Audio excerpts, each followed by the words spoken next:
What you're looking at here is the new Wyze Band, a $25 Alexa-enabled smart band that can track your heart rate, basic workouts, tell you the weather, tell you notifications, and track your sleep and things like that, which honestly for $25 seems almost too good to be true. Which I know last year we saw the Mi Band 4 come out at $40, and that too seemed too good to be true, but after testing, we found out that for the most part it was true. That was actually an excellent smart band.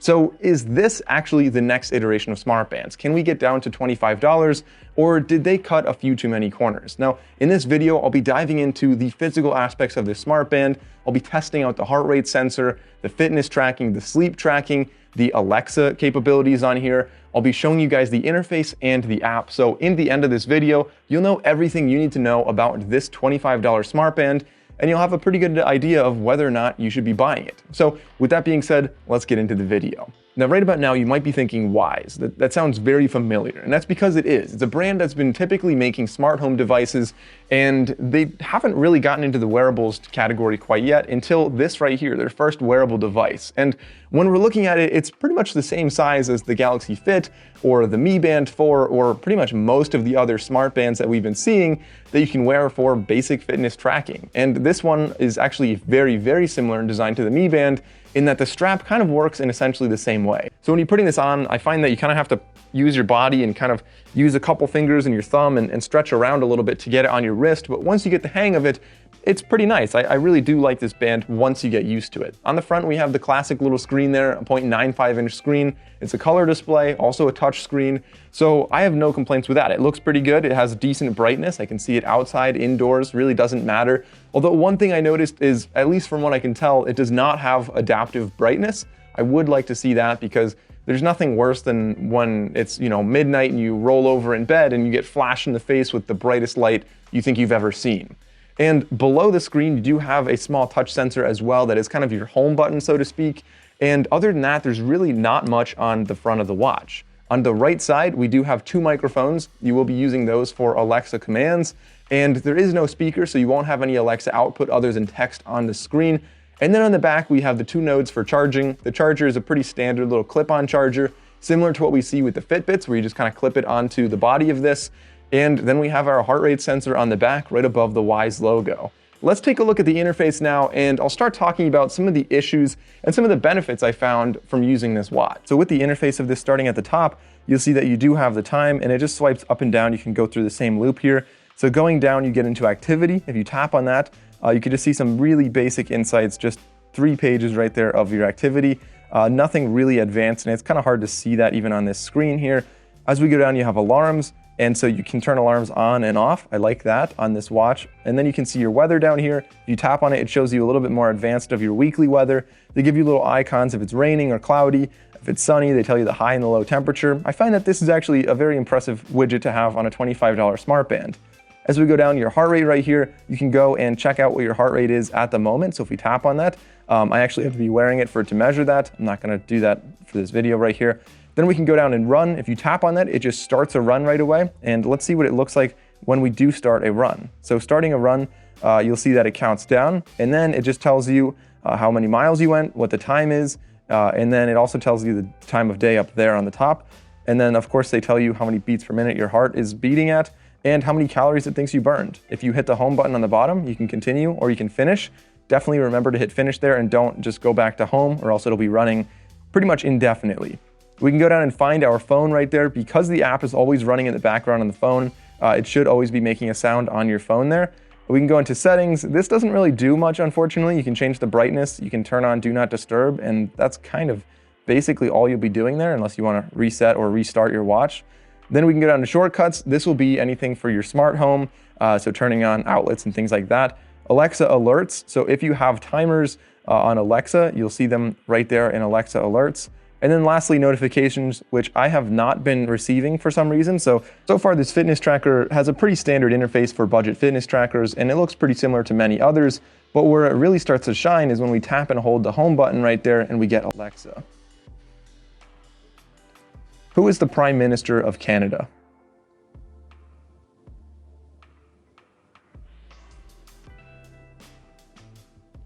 So I think that's really impressive. I don't know about you guys, but a $25 fitness band is able to tell me who the Prime Minister of Canada is. Obviously, it's using my phone there, but it's still very impressive. Let's try something else. What is the weather in San Diego?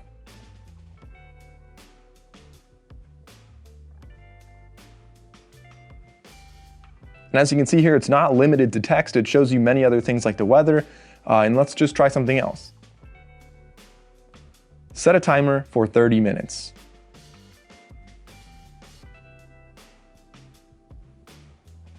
Now, unfortunately, when you're setting a timer on this, I found that it doesn't actually notify me on the band. I was really hoping it would.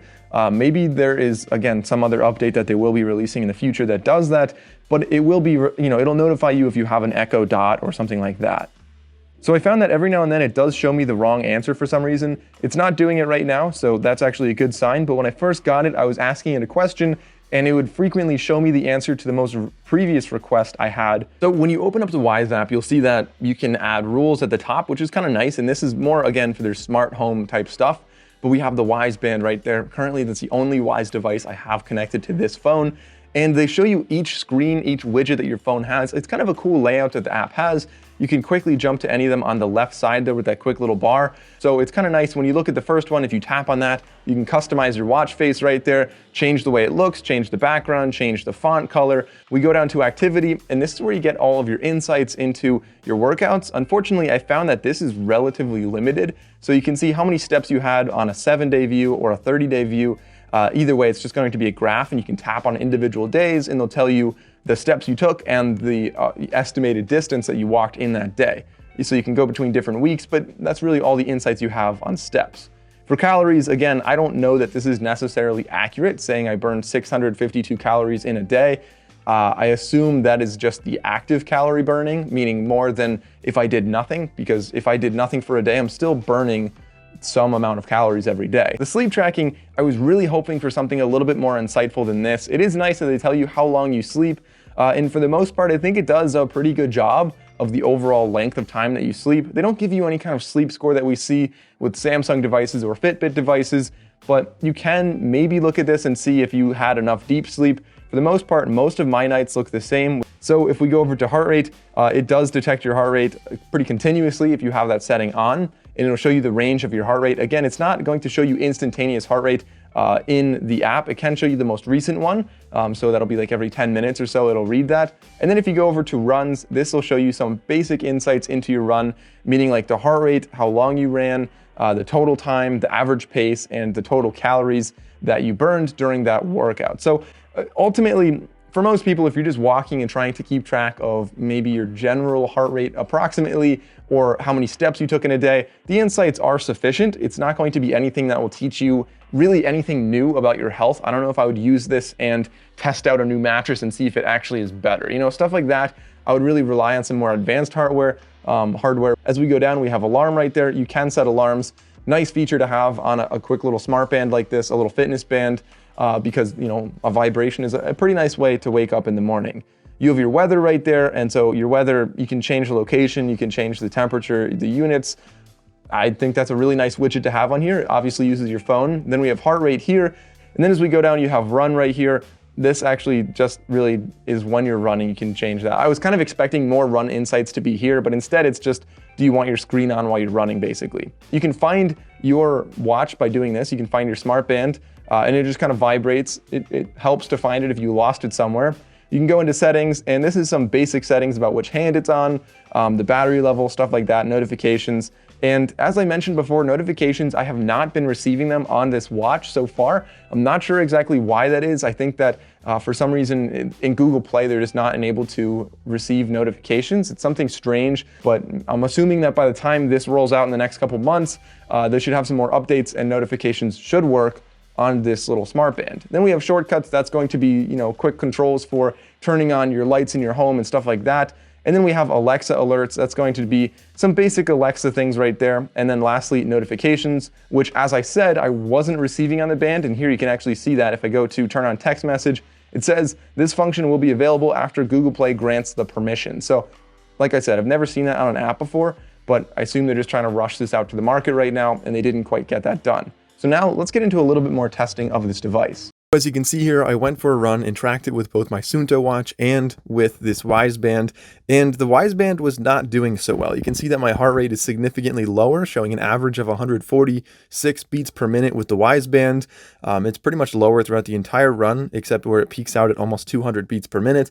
It also shows a difference in the total distance I ran, so I wouldn't necessarily trust this as a highly accurate fitness tracker. Of course, I think you probably knew that coming into a $25 fitness band. As far as the battery goes on this device, it has a 120 milliamp hour battery, pretty standard for a small device like this, and it lasts a really long time. Although I will say that I don't necessarily trust the battery indicator on the screen, because I opened the box, it said 89%, and then 1.5 days later, it still said 89%. So I don't know if there was just a little bug in the beginning, but after the second day, it started going down a little bit more, pretty consistently, about 9% per day. So it should be lasting somewhere on the order of 11 or 12 days, depending on how heavily you use it. I've been using it pretty heavily, and it's still lasting, pretty much 2 weeks, which is, in my opinion, very impressive. So getting into the pros and cons of this device, first of all, I found that the haptic feedback was actually pretty nice on this. It definitely was a good way to, when you're scrolling, you get notifications, you get an alarm on here. It works really well, and you're definitely notified, and you can feel it pretty comfortably on your wrist.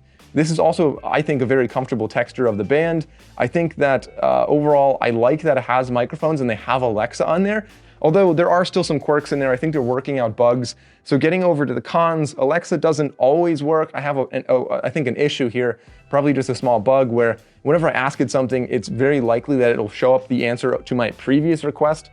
A simple bug I'm sure they'll work out in the next update, maybe even with the next couple weeks.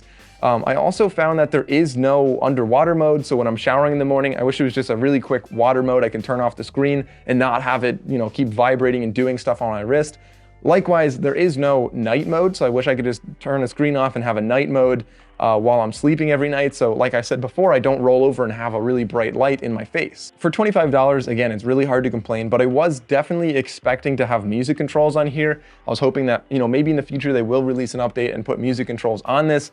Maybe, again, it just doesn't have the best integration with the app on your phone. Maybe that's why they didn't do that yet, but I don't know, that's a small drawback there. Now, another drawback I found was actually that Alexa notifications weren't being pushed through on the watch. So if I tell Alexa to set a timer and I don't have a little echo anywhere else in my home, then I will not be notified when that timer's up. So guys, in conclusion, if you are in the market for a fitness band and you're not really tight on money, this is definitely not the best one to get. But if you're just really tight on money and you want something to tell you the time, have Alexa capabilities, maybe control your smart home, and otherwise just count your steps in a day, it definitely is a pretty decent solution for $25. It's hard to say it's not good for $25, but if you can afford something a little bit more, maybe $50 or $100, there are definitely much better ones out there, and I'll actually be reviewing the Fitbit Charge 4 in my next video, which is light years better, but of course significantly more expensive. So guys, that's what I have to say about the Wyze Band.